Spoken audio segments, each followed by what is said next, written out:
Back, everybody. Almost 25 minutes past 7 here on this Thursday morning. All right, today we've got another one of our SABC and New Age breakfast briefing. And Peter is in Cape Town this morning. His guest is the Minister of Arts and Culture, Nathi Mthethwa. Let's cross over to him now for that discussion. Morning to you, Peter.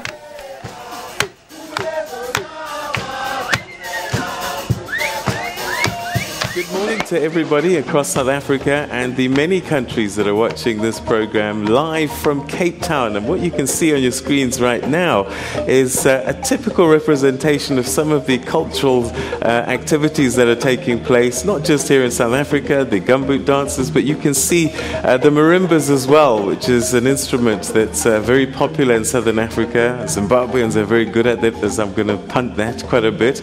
But you can see flags there, Uganda as well. So the theme today is Africa Month, and it's been launched, it's happening, we're right in the middle of it. What sorts of activities are going to be taking place? That's a little bit about the conversation that we're going to have. So quite a while ago, the South African government ratified the what we call the Charter for the African Cultural Renaissance. And this essentially was to empower African Union member states to promote Pan-Africanism, cultural renewal, and identity. So we're going to be asking some big questions today. First of all, hashtag We Are Africa. That's something that you want to take note of straight away, because under that hashtag, a lot of things are going to be happening during Africa Month here in South Africa and across the continent. And so we're going to be trying to find out what can the arts and culture, artists, heritage, all of those things do to help promote that idea of Pan-Africanism. How can we reclaim our continental identity? How do we rise above tribe, national, to have this Pan-African identity? Can we even create a renaissance on the continent? We have difficult histories, colonial, apartheid, you name it. We've gone through it. And so here we are. And I know Minister is very excited about Africa Month. And if you look at some of the literature that's coming out of the Department of Arts and Culture, they talk about a great opportunity that we're starting. But we've got a panel here that's going to help us unpack that. We've got an audience here in Cape Town that's going to help us unpack that. But we also want to hear from you. Hashtag We Are Africa, hashtag TNA Biz Brief, and at Morning Live SABC is where you'll be able to comment, raise your questions, share your thoughts about Africa, hashtag We Are Africa, and Pan-Africanism. Okay, so to help us in this conversation, I've got a group of people that I think perhaps really are going to be able to take us through this, starting with the Honourable Minister of Arts and Culture, Minister Nathi Mthethwa. A very warm welcome to you. Thank you so much for joining us. And yeah, we're right in the middle of Africa Month. We're going to unpack that with you, but welcome first of all. Thank you, Peter, and the viewers. Great. Next to you is a man who has worn many hats over time, and if you're like me, you've done many, many great things in your life, but they always remember the one thing, don't they? As the Vodacom man, but yebo gogo, but actually, Professor Kole Otomoso is a novelist, an accomplished playwright, academic, and critic, and one of the members of the think tank that was brought together to help frame some of the things that will be happening during Africa Month. A very warm welcome to you. Thank you very much for joining us. And I'm not going to be asking you for airtime, I promise. Next to you is somebody that I think is quite well known. A lot of people have seen him on TV. He's a regular commentator, a sculptor, a poet, but some people might not know that you're also an academic as well, expert on Indigenous knowledge systems, but you can speak on many issues. And also a member of this think tank, Professor Pitika Ntuli. Thank you very much indeed. Always a pleasure to have you as well. All right, let's start this conversation then, Minister. Ratifying this charter and getting us to this Africa Month. Take us through that journey and why it's important for us to be in Africa Month right now. Well, thanks, Peter. The first thing we need to say is that... Can we hear, Minister? You can't hear me. All right, okay, so I'm going to come back to you just now. Let's go to Prof. I'm going to get our guys to come and fix your microphone very quickly. Prof, you're part of this think tank, and also between us, actually, we're quite Pan-African. We all represent a number of countries. We've all traveled.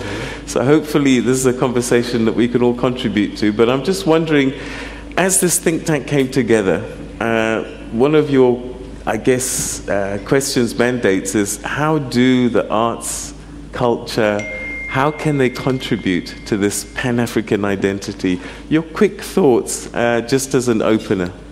I think for me, what is critical is that within the committee that the minister put together, some of us are competent in French, in Arabic, in English, and Kiswahili. So around the continent, we can speak on each geographical area. I was a student at the University of Cairo. I did my studies in Senegal. We are in a situation where we're not pulling together these knowledges of our territories. And I think this is a very good opportunity for us, for once, to begin to pull together what we know. And when this program talks about opening the doors of learning and culture from Cape to Cairo, we're also talking from Dakar to Dar es Salaam. We're talking across the continent, and the move to open ourselves to ourselves. For me, this is what is very critical about what we're discussing. Okay, Professor Ntuli, you're an artist as well. And at the forefront of this is the role that artists can play in moving this conversation, reclaiming our identity, and perhaps things that the politicians have struggled to do. What can artists do you think, in this space? I think I'll take you back to 1957 when a Senegalese poet, David Diop, wrote, "Africa, my Africa, Africa of proud warriors in ancestral savannas, Africa of whom my grandmother sings on the banks of the distant river. I've never known you, but your blood flows in my veins, your beautiful black blood that irrigates the fields, the blood of your sweat, the sweat of your work, the work of your slavery. Africa, tell me, is this you, this back that is bent, this back that breaks under the weight of humiliation, this back trembling with red scars and saying yes to the whip under the midday sun? But the grave voice answers me, impetuous child, that tree, young and strong, that tree over there, splendidly alone amid the white and faded flowers, this is your Africa, springing up anew, springing up patiently, obstinately, whose fruit bit by bit acquires the bitter taste of liberty." There are those people from Senegal, anywhere else, where art always reverberates the ideas of what Africa month is all about, that the department is pushing.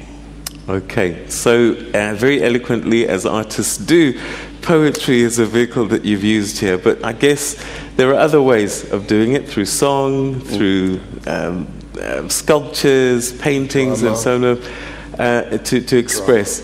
So what I want to do, because I want to hear from the Minister shortly, I'm just going to take a quick commercial break, and when we come back, we're going to get Minister's first thoughts, but don't forget, you two at home can be part of this conversation, hashtag TNA BizBrief, hashtag We Are Africa, and also at Morning Live SABC, we look forward to hearing what your thoughts are, as well as the audience that's here in Cape Town. Please, let's have this conversation about the African story. All of that coming up right after this, so don't go away.